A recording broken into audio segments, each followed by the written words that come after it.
My name is Davey Muise, and I'm a singer of a Boston hardcore band called Vanna. So the year is 1985. The place is South Boston, Massachusetts. There's this married couple, the name of the Polinos, and they're the biggest drug dealers on the East Coast. They run heroin and cocaine up and down the entire East Coast and all of New England. One night, the door got busted down by ATF and FBI and police. The whole place got raided. Everyone went to jail. Later that night, one of the police officers laying in bed, and he felt something in his chest, and he had to get up and he had to go back to the scene and back to the apartment. Couldn't figure out why.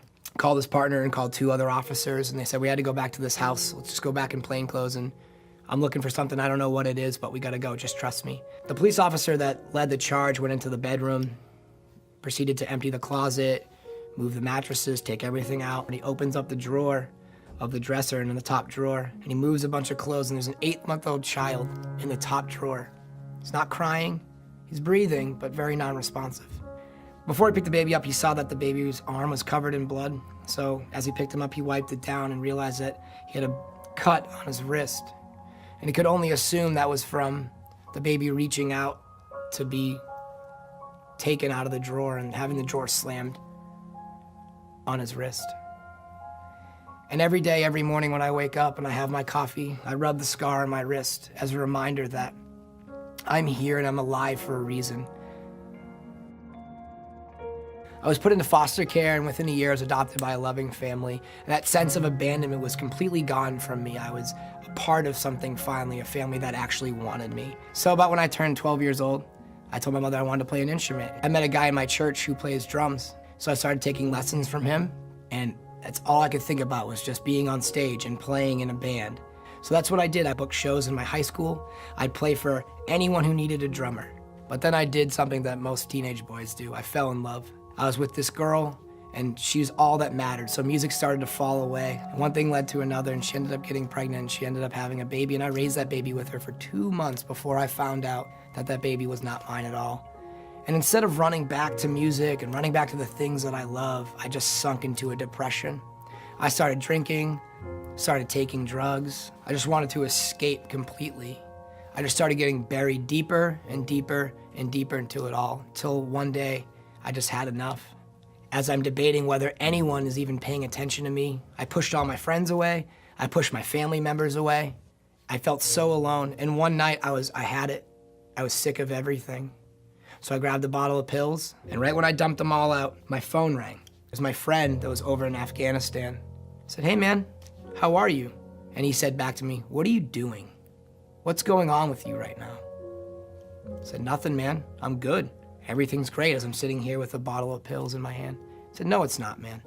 People have seen you. You don't look well. You're not playing music. You haven't talked to anybody. And I know all this, and I'm in Afghanistan.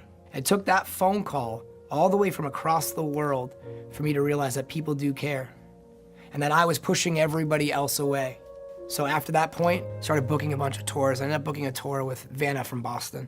And we got to talking, and they ended up asking me to join the band. And for me, that was a really big step. They were doing something that I wanted to do so badly. So I took that leap and I joined their band. Every song that I wrote, I made sure it was super personal. Every show that we played, I made sure I talked to as many kids as I possibly can. Because if I can help keep somebody else alive, my life is now worth it. We played a show in Columbus, Ohio, and I ended up meeting this kid. He grabbed me and asked if he could talk to me real quick. And he looked at me and said, I tried to kill myself because I had nothing left. I tried to kick drugs, and when I tried to kick drugs, all my friends left me, and my girlfriend left me, and I had nobody, and I felt alone. So I tried to end my life. So I looked at him and said, what's your last name, man? He said, McIntyre. I said, cool, man. Well, every great family, every great name, every great legacy had to start somewhere. And right now, today, you can start. You can make the McIntyre name something to be reckoned with.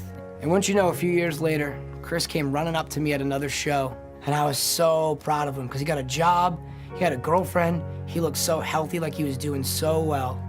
And that's when I realized I had to start being comfortable with the uncomfortable.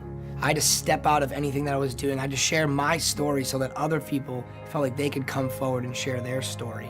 And so much this world can just bury us up to our necks in problems and ordeals and just crap. And it's up to us to find our shovel to dig our way out. And once we're out of that hole, it's It's our responsibility to go find other people that are buried up to their necks and dig them out of their holes. And for me, my shovel is music. What's yours?